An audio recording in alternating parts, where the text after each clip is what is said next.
참기 어려울 때마다 침을 조금씩 뱉어내고 수시로 물을 마십니다. 배 아프죠, 치통은. 다음날 아침 연봉씨 울상을 하고 나옵니다. 엄마, 나 사랑니 뽑은 데가 너무 아파. 있어봐, 소금물 타줄게.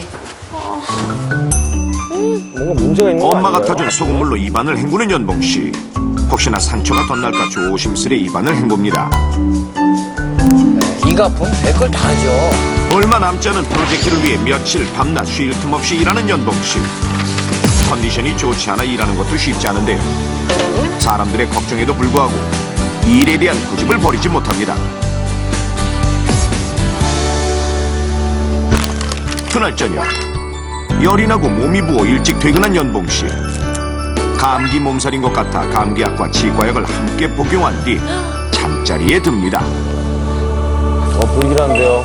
다음날 아침 요란하게 울리는 연봉씨의 핸드폰.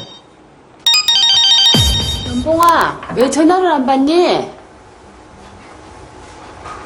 연봉아! 웬일인지 얼굴과 목이 퉁퉁 부은 채로 앓고 있는 연봉씨. 폰 상태로 병원에 실려갔지만 며칠 뒤 사망하게 됩니다. 오랜 시간 과중한 업무에 시달리던 연봉씨. 결혼 준비까지 하느라 쉴 틈이 없었는데요. 사랑니를 뽑고 며칠 뒤 죽음에 이르게 됐습니다.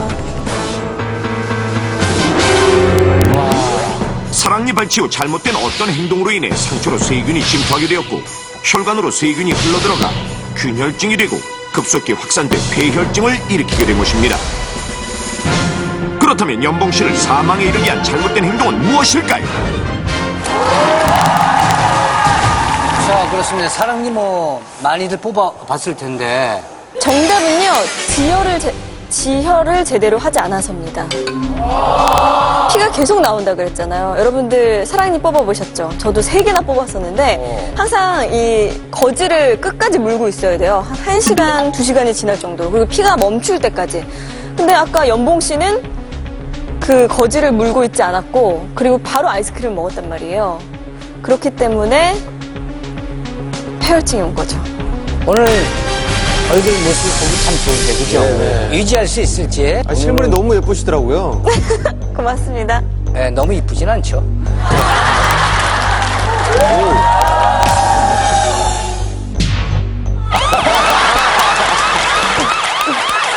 아니었군요. 안약을 넣었어요. 안약이 문제가 됐습니다. 먹는 음식에도 그 유통기간이 있듯이 이 약에도 유효기간이 있습니다. 하지만 오래된 안약을 넣으면 눈과 코와 입은 다 연결이 있기 때문에 이 넘어가게 됐거든요. 아, 동참하시는 겁니까? 이 화면에서도 전에 사둔 안약을 강조해 주셨어요. 그 성우하시는 분이 전에 사둔 안약을 꺼내서 있다는 걸 제가 혼자 가는 길이 외롭진 않네요. 네, 이렇게 있어서. 네.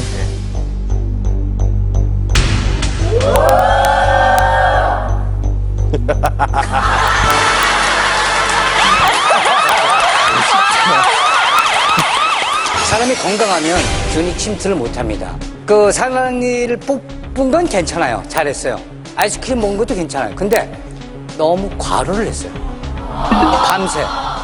과로. 과로 그래서 때문입니다. 정답은 사랑니 뽑으면 약간 휴식을 취해줘야 되는데 그때 너무 과로하니까 몸이 너무 허약해진 거죠.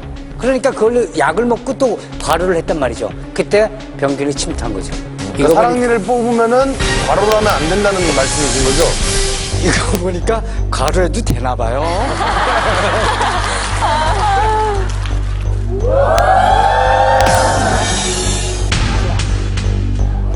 자, 루돌프 같아요, 루돌프. 정답은요, 네. 아까 계속해서 침을 뱉었잖아요. 휴지에다가 거기서 세균이 침투한 거예요. 안 됩니다. 예. 안 됩니다. 정답은 사랑니를 빼거나 충치를 뽑으면은 피를 뱉으면 안 돼요. 여러분들 아시겠죠? 네. 그럼 삼켜요? 예, 그럼요. 무조건 삼켜야 돼요. 진짜. 정말로요. 정답은 사랑니나 충치를 뽑으면 피를 뱉어서는 안 된다. 하나, 둘, 셋. 그것도 휴지에.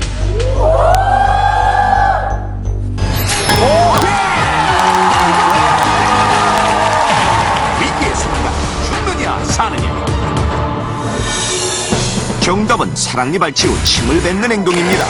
정확하지 않습니까? 네? 오랜 시간 과중한 업무에 시달리던 연봉씨. 결혼 준비까지 하면서 피로가 누적돼 면역력이 많이 떨어져 있었습니다. 그런 상태에서 사랑니 발치를 하게 됐고 의사 선생님으로부터 주의사항을 들었지만 그냥 한 귀로 흘려버리고 맙니다.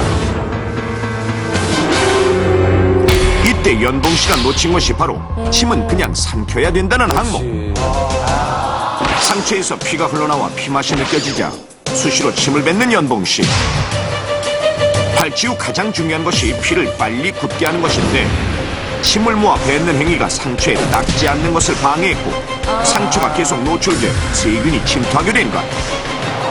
결국 면역력이 약해진 상태에서 사랑니를 뺀 상처에 염증이 생기게 됐고 결국 혈관에 세균이 침투해 폐혈증으로 사망하게 된 것입니다. 빨대를 빨거나 침을 뱉고 담배를 피며 가글을 심하게 하는 행위들은 발치 부위에 딱지가 형성되는 것을 방해하는 결정적인 요인이 되는데요. 혈병, 즉 피떡이 떨어졌을 경우 이 뽑은 자리가 텅 비게 되어 출혈이 일어나고 염증이 생기며 세균 감염이 일어난다는 사실 알고 계셨습니까? 이름과는 달리 아름답지 못한 사랑니. 통계적으로 10명 중 7명 정도에게 생기며 빼야 되나 말아야 되나 고민하게 하는 애물단지입니다. 사랑니는 사하 좌우에 한 개씩 4개가 치아 중 맨 뒷부분에 위치해 있고 4개가 다 나 있는 사람이 약 60%이며 잇몸 안에서 비뚤게 나거나 숨어 있거나 밖으로 올바르게 나기도 합니다.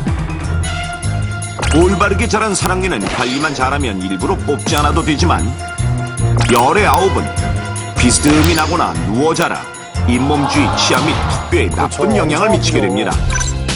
또한 사랑니와 앞 어금니 사이에 충치가 생기기도 하고 염증이 생겨 심하면 호흡 곤란까지 일으키기도 한다는 사실. 더 골치 아픈 것은 잇몸 안에 숨어있는 매복치의 경우 물혹을 만들거나 종양으로 발전한다는 점입니다. 정상적으로 난 사랑니는 빼는 것이 간단하지만 잇몸이나 턱뼈에 숨어있는 매복치의 경우 어느 정도 누워있는지 얼마나 묻혀있는지에 따라 잇몸을 벌리고 뼈를 긁어내거나 치아를 쪼개야 하는 등 가장 복잡하고 어려운 치과 수술이 될 수 있습니다. 하지만 어떻게 사랑니 발치가 사망까지 부르게 되는 것일까요? 사랑니 주변에는 중요한 혈관과 신경이 복잡하게 얽혀 있어 사랑니를 잘못 뽑거나 관리를 잘못했을 경우 심각한 결과를 초래할 수 있는데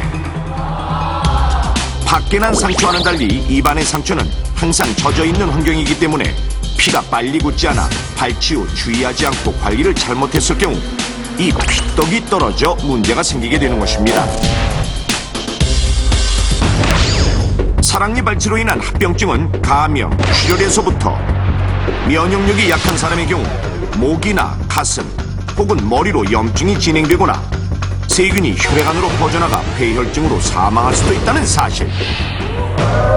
무엇보다 중요한 것은 발치하고 난 다음에 관리를 하는 것이 중요한데 초기에는 그 염증이 생겼다가 심한 통증이나 얼굴이 붓는 경우가 생기게 되고 최악의 경우에는 폐혈증이 생겨서 사망하는 경우도 있습니다.